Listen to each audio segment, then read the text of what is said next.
মনে করো আমার এই হাতটা কেটে গেল, একটু অংশ কেটে গেল, কামড় দিয়ে কেটে দিলাম কামড় দিয়ে কি কাটা যায়? আচ্ছা যাই হোক, প্লেট বা এটা হচ্ছে অনুচক্রিকা।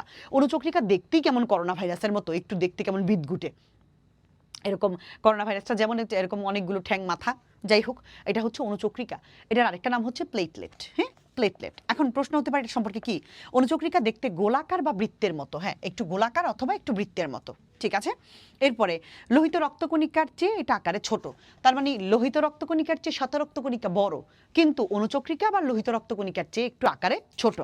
এটার মধ্যেও নিউক্লিয়াস থাকে না, তার মানে আমরা কি পাইলাম তিনটার মধ্যে? এটার মধ্যে নিউক্লিয়াস টোটালি থাকে না, আর ইসের মধ্যে শ্বেত রক্তকণিকা নিউক্লিয়াস থাকে, আর পরিণত বয়সে লোহিত রক্তকণিকা নিউক্লিয়াস থাকে না। তাহলে তিনটার মধ্যে তিন ধরনের একটু পার্থক্য আছে, সূক্ষ্ম সূক্ষ্ম পার্থক্য।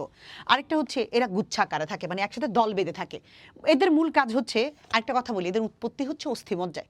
তিনটার তিন জায়গায় উৎপত্তি। প্রথম লোহিত রক্তকণিকা ছিল যকৃত ও অস্থিমজ্জায়, আর শ্বেত রক্তকণিকা ছিল প্লীহা ও অস্থিমজ্জায়, আর এইটা জন্মায় বা উৎপত্তি হয় অস্থিমজ্জায়, ঠিক আছে। এরপর আরেকটা জিনিস আমাদেরকে বলেছে, দেহের কোনো অংশ কেটে যদি রক্তপাত ঘটে তাহলে অনুচক্রিকা সেই রক্তকে জমাট বাঁধতে সাহায্য করে। মনে করো আমার এই হাতটা কেটে গেল, একটু অংশ কেটে গেল, কামড় দিয়ে কেটে দিলাম কামড় দিয়ে কি কাটা যায়? আচ্ছা যাই হোক, তা আমি যেটা কামড় দিয়ে কেটে দিলাম, আমার এই যে রক্তটা এই যে বন্ধ করবো কিভাবে? নাহলে তো রক্ত আমার পড়ে তো আমি মারাই যাব, তাই না, ননস্টপ যদি রক্ত পড়ে। সো এই যে অনুচক্রিকার মূল কাজ হচ্ছে ওই জায়গার মধ্যে একটা জালিকার মতো তৈরি করে। তুমি 9-10-এ উঠলে বইয়ের মধ্যে খুব সুন্দর করে পাবা, এখন ছোট্ট করে আমি একটু বলে দিই। সো ওই জালটার মতো কাজ করে এবং এই অনুচক্রিকা রক্তগুলোকে জমাট বাঁধে। তখন আর ওই যে রেড ব্লাড সেলগুলো অথবা যে শ্বেত রক্তকণিকা যেগুলো, এগুলোকে নিচে পড়তে দেয় না, এগুলোকে জমাট বেঁধে রাখে। পরে আস্তে আস্তে ওই জায়গাটা দেখবা কিছুক্ষণ পরে রক্ত পড়া বন্ধ হয়ে যায়।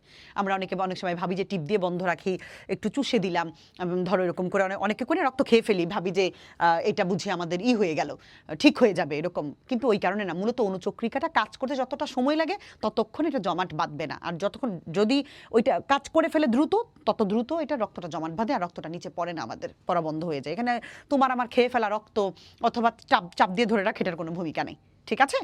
সো আমরা মোটামুটি হয়ে গেল এই তো। আর এদের প্লেটলেটও বলা হয়। প্রশ্ন হতে পারে কাকে, কোন রক্তকণিকাকে প্লেটলেট বলা হয়?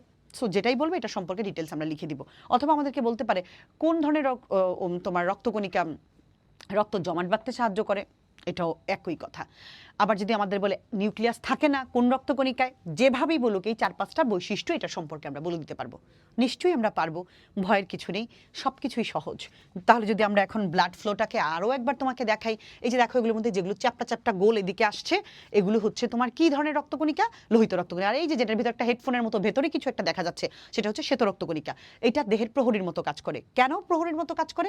এই জন্য এটাকে সৈনিক বলা হয়। কারণটা কি, কেন বলা হয় প্রহরীর মতো কাজ করে, কেন বলা হয় সৈনিক?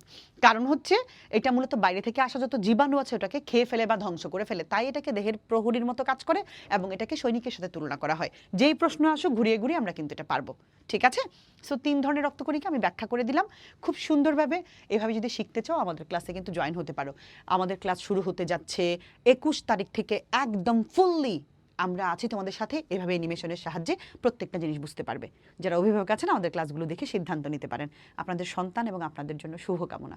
ভালো থাকুন সবাই।